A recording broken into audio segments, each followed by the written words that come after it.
होती रही थी, लेकिन अब ऑफिशियली उन्होंने कह दिया। पहले तो सबसे पहले तो सना साहिबा का शुक्रिया। कौन मानता है यार वैसे इस दुनिया में, मैं अपनी बहन को इतनी फराख दिल हैं, इतने बड़े दिल वाली हैं, मगर कोई मानते नहीं है कि वो, उनका ख्याल है कि मैं आधा सच बोलता हूँ। मुझे बड़ी खुशी हुई कि मैं आधा सच तो बोलता हूँ, और मैं आइंदा कोशिश करूँगा पूरा सच बोलने की। और मैं आधा सच वैसे इसलिए भी छोड़ देता हूँ कि मुझे पता होता है इसके बाद आधा सच मेरी बहन खुद बोलेंगी और फिर हमारा दोनों का कंप्लीट होके एक कंप्लीट सच हो जाएगा।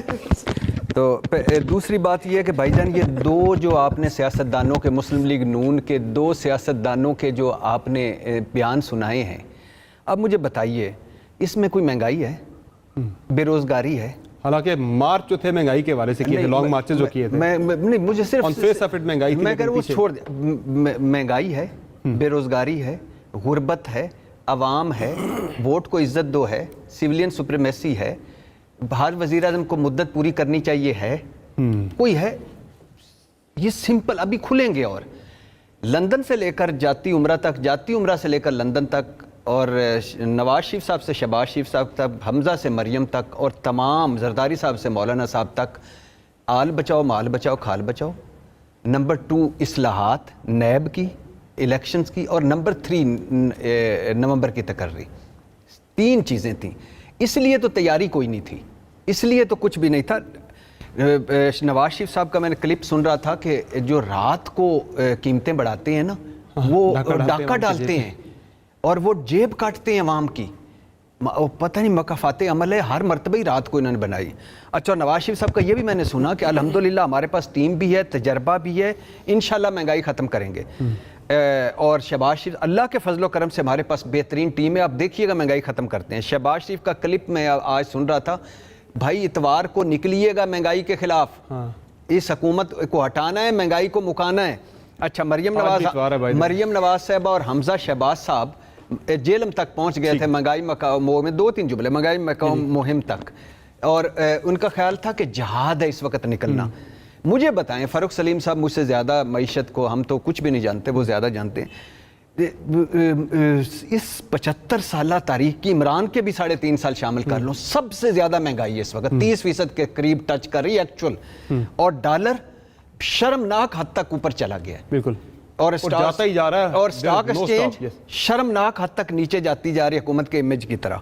और दोस्त ममालिक झंडी, बाबा जी का ठुल्लू झंडी, ये कहते थे, हमें कहानियां इस तरह सुनाई जा रही थी कि जाने की जरूरत ही कोई नहीं, मकसूद के अकाउंट में सऊदी डाल देंगे पैसे और तुर्की में। और आखिरी IMF, इमरान खान ने शर्मनाक मुआहदा किया, ये शर्मनाक तरीके से लेटे हुए हैं, अमरीकी सफीर से मिन्नतें की जा रही हैं कि बिला हजूर वाला हमारा IM प्रोग्राम है। तो 3 इशू थे, वही मैं फिर रिपीट करता हूँ, इस्लाहात नैब में और इलेक्शन कमीशन में, नवंबर की तकर्री, और आल बचाओ माल बचाओ खाल बचाओ, इसमें कहीं नहीं थे, अपने जाती सियासत और बाकी मामला थे। सना बचा साहिबा, ये जो प्लान ये भी था, जो PDM थी कि इमरान खान को हटाना है तो फौरी इंतखाबात में जाना है, 2 महीने के अंदर इलेक्शन इस्लाहात करनी है, नैब का कानून चेंज करना और फौरी इलेक्शन में जाना है।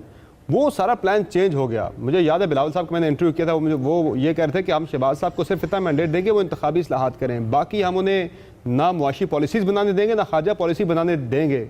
आज वो खुद इसमें गवर्नमेंट में आके वज़ीर खारजा भी बन गए। फिर वो क्या था कि प्लान तब्दील करने पर उन्हें मजबूर कर दिया गया?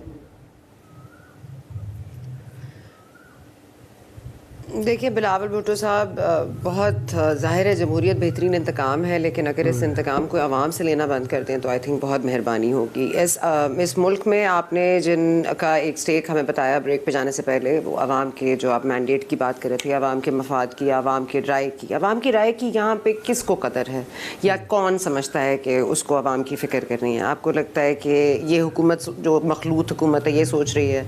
आपको लगता है इमरान खान साहब सोच रहे हैं? आपको लगता है कि हमारे इदारे सोच रहे हैं? आपको लगता है जुडिशरी सोच रही है? आपको लगता है कि हमारे मफाद के लिए तमाम तर चीज़ें हो रही हैं इस मुल्क में? मतलब किसका मफाद छुपा हुआ है? देखिए, हम साये से घबरा जाते हैं लेकिन जिसका साया है उसको एड्रेस नहीं करते।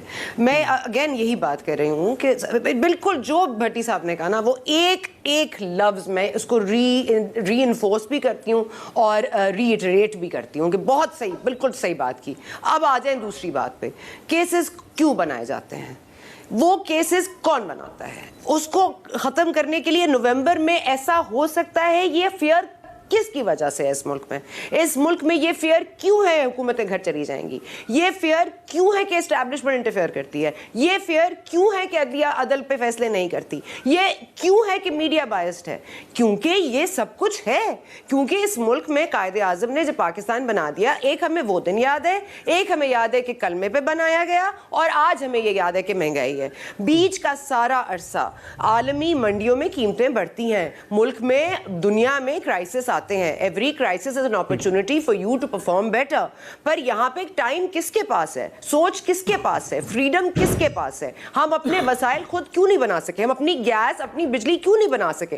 क्योंकि एक आता है, एक प्रोजेक्ट लाता है, दूसरा वाला उसकी मुद्दत खत्म हो जाती है, दूसरा वाला प्रोजेक्ट उसका बैन कर देता है। आप देखिए तो सही, आई एम श्योर फारूक साहब के फिगर्स होंगे कि कितने प्रोजेक्ट्स हमने शुरू किए, कोल के लिए शुरू किए, बिजली, एलएनजी, हमने कितनी कंपनी, कितनी फैक्ट्रियां बनाई, हमने कितने एरियाज को किया, फिर सीपेक आया। देखिए सीधी सी बात यह है कि तब्दील प्लान इसलिए हुआ नवंबर का, और इसीलिए क्योंकि देखिए किसी को नहीं पता था बजट देना पड़ेगा, इसीलिए उन्होंने होमवर्क नहीं किया था। क्योंकि जब आप डिक्टेशन लेते हैं तो फिर आप डिक्टेशन के तौर पर चलते हैं, फिर आपकी वो डिक्टेशन अगर दूसरी लास्ट लाइन को डिलीट कर दिया जाए और रीटाइप कर दिया जाए तो आपको वही करना पड़ता है। सो दे हैड नो क्लू कि इनको बजट देना पड़ेगा, दे वर नॉट प्रिपेयर्ड। तो इसी महंगाई नहीं होगी तो और क्या होगा जी? बिल्कुल। फारूक सलीम साहब, आप वे फॉरवर्ड जरा बता दें कि कोई हल इसका है या